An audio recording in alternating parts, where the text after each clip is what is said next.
औज़ुबिल्लाहिमिनश्शैतानिर्रजीम बिस्मिल्लाहिर्रहमानिर्रहीम। Progressive model school main campus. आज मैं 10th क्लास के स्टूडेंट्स को इस्लामियात लाजमी की सूरत अहज़ाब पढ़ाऊंगी। आज हम आयात 9 to 27 पढ़ेंगे जो आपकी बुक के पेज नंबर 29 to 32 में है। औज़ुबिल्लाहिमिनश्शैतानिर्रजीम बिस्मिल्लाहिर्रहमानिर्रहीम। क्वेश्चन नंबर 1 है, ग़ज़वा अहज़ाब में अहले ईमान को अल्लाह की ताईद और नुसरत कैसे हासिल हुई?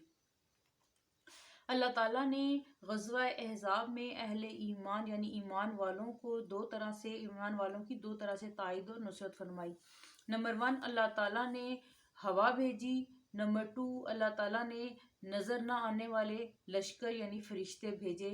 इनके ज़रिए अल्लाह ताला ने मुसलमानों की ताईद और नुसरत फरमाई।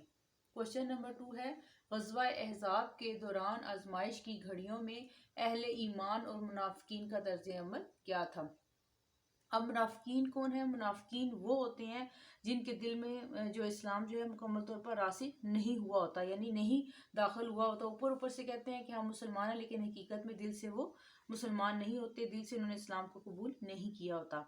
अब सबसे पहले हम अहले ईमान का तर्ज अमल देखेंगे। जब मदीना मुनव्वरा में दुश्मनों की फौजें आ गईं तो क्या हुआ? मुसलमानों की आंखें पथरा गईं। नंबर 2, इनके दिल इनके गलों में पहुंच गए। नंबर 3, अल्लाह ताला के बारे में वो तरह तरह के गुमान करने लगे। अब मुनाफिकीन का तर्ज अमल क्या था? ग़ज़वा अहज़ाब के मौके पर मुनाफिकीन ने कहा अल्लाह ताला ने और इसके रसूल सल्लल्लाहु अलैहि वसल्लम का वादा सिर्फ एक धोखा था। नंबर 2, उन्होंने अहले मदीना से कहा कि तुम्हारे लिए यहाँ ठहरने का कोई मकाम नहीं, और अपने घरों के खुले होने का बहाना बनाकर नबी पाक सल्लल्लाहु अलैहि वसल्लम से इजाज़त लेकर राह फरार अख्तियार करने लगे। क्वेश्चन नंबर 3 है, इन आयात में जहाद में रुकावट डालने वालों के बारे में क्या फरमाया गया है? अब इन आयात में जहाद में रुकावट डालने वालों के बारे में फरमाया गया है कि वो अपने भाइयों से कहते हैं कि हमारी तरफ आ जाओ।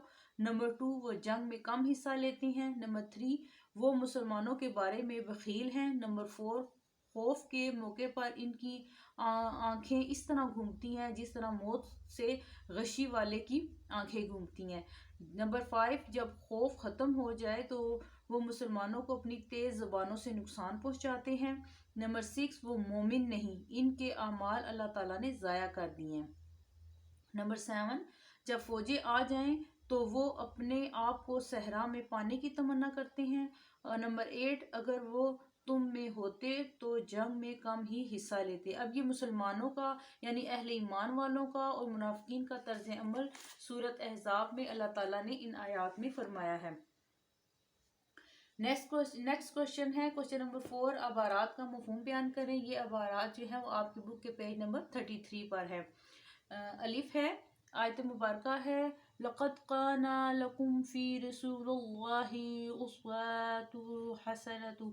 या इसका तर्जुमा है कि तुम्हारे लिए रसूल सल्लल्लाहु अलैहि वसल्लम की ज़ात में उम्दा नमूना मौजूद है।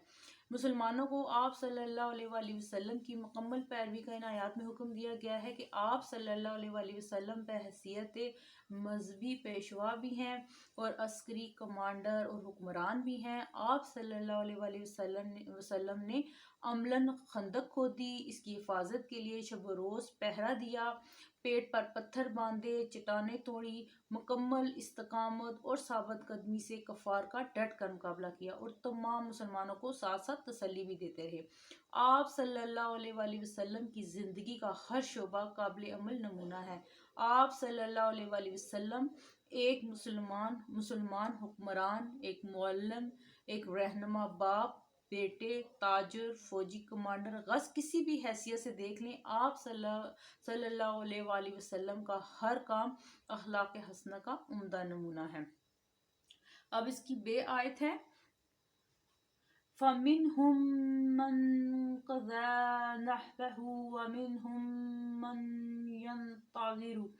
इसका तर्जुमा है कि इन जवान मर्दों में से کچھ تو اپنی نظر یعنی پوری کر چکے اور بعض انتظار کر رہے ہیں۔ مفہوم کیا ہے کہ قرآن مجید میں اللہ تعالیٰ نے ان جان بازوں کا ذکر کیا ہے جو کسی وجہ سے غزوہ بدر میں شریک نہ ہو سکے تھے، مگر انہوں نے نظر مانی تھی۔ نظر کا مطلب ہوتا ہے منت ماننا، کہ اگر انہیں دوبارہ کفار سے جنگ کرنے کا موقع ملا تو وہ ضرور راہ حق میں داد شجاعت دیں گے اور بالآخر خالق حقیقی سے جا ملیں گے۔ اب حضرت حمزہ رضی اللہ تعالیٰ عنہ نے داد شجاعت دیتے ہوئے یعنی بہادری کا مظاہرہ کرتے ہوئے جان قربان کر دی۔ حضرت مصعب بن عمیر رضی اللہ تعالیٰ عنہ نے حفاظت رسول صلی اللہ علیہ وآلہ وسلم کا فریضہ انجام دیتے ہوئے جسم اطہر آپ صلی اللہ علیہ وسلم پر کے جسم مبارک پر اپنے آپ کو جھکا دیا اور تیروں کی بچھاڑ کے سامنے ڈھال بن گئے اور جان نثار کر دی۔ آپ صلی اللہ علیہ وآلہ وسلم نے ان کے بارے میں فرمایا کہ میں گواہی دیتا ہوں کہ بارگاہ خداوندی میں کہ قیامت تک شہید ہیں۔ حضرت طلحہ رضی اللہ تعالیٰ عنہ اپنے ہاتھ سے نبی پاک صلی اللہ علیہ وآلہ وسلم کا دفاع کر رہے تھے، یعنی ان کی حفاظت کر رہے تھے۔ ان کے ہاتھ تیروں کے لگنے سے شل ہو چکا تھا۔ ایک بار نبی پاک صلی اللہ علیہ وسلم نے فرمایا کہ جو شخص پسند کرتا ہے کہ روئے زمین میں چلتے پھرتے اپنے ایسے شخص کو دیکھے جس نے اپنی نظر پوری کر دی اور جنتی ہو گیا تو وہ طلحہ بن عبید اللہ رضی اللہ تعالیٰ عنہ کو دیکھ لے۔ سبحان اللہ۔ جیم آیت ہے وَقَفِيَ اللَّهُ الْمُؤْمِنِينَ الْقِتَالَ، اور اللہ تعالیٰ مومنوں کے لیے لڑائی میں کافی ہے۔ اللہ تعالیٰ مومنوں کو ہمیشہ اپنی تائید اور نصرت سے نوازتا ہے۔ ان آیات کا تعلق چونکہ غزوہ احزاب سے ہے، اس لیے اللہ تعالیٰ نے خصوصی طور پر اس موقع پر آپ صلی اللہ علیہ وآلہ وسلم اور مومنین کی مدد فرمائی۔ کفار کا لشکر متعدد قبائل یعنی بہت سارے قبائل پر مشتمل تھا، جو 10,000 کی تعداد میں ہر قسم کا وہ ان کے پاس سامان جنگ موجود تھا۔ ان کا ارادہ فیصلہ کن لڑائی اور مدینہ کے منورہ کو نست و نبود کرنے کا تھا، لیکن اللہ تعالیٰ نے مومنین سے خندق کھدوا کر وقتی طور پر ان کی پیش قدمی روک دی، اور جب 22 دن استقامت اور حوصلے کا امتحان ہو گیا تو پھر اللہ تعالیٰ نے ایسا نظر نہ آنے والا لشکر آندھی اور طوفان بھیجا جس نے آن واحد میں کفار کا خیموں کو الٹ دیا، چولہے بجھا دیے، جانور رسیاں توڑوا کر بھاگ نکلے، ہر طرف آہ و بکا کا شور اٹھا، اور ابو سفیان جیسا سرکش ڈر کر وحشت میں بندھے ہوئے اونٹ کو مارنا شروع کر دیتا ہے اور چیختے ہوئے واپسی کا اعلان کر دیتا ہے۔ دوسری طرف بنو قریظہ نے کفار سے تعلق توڑنے کا اعلان کر دیا اور کفار کے اندر پھوٹ پڑ گئی۔ مسلمانوں کو لڑنے کی ضرورت ہی پیش نہ آئی، بلکہ اللہ تعالیٰ نے ہوا اور فرشتوں کے ذریعے اپنے مومن بندوں کی مدد کا سامان باہم پہنچایا۔ سبحان اللہ۔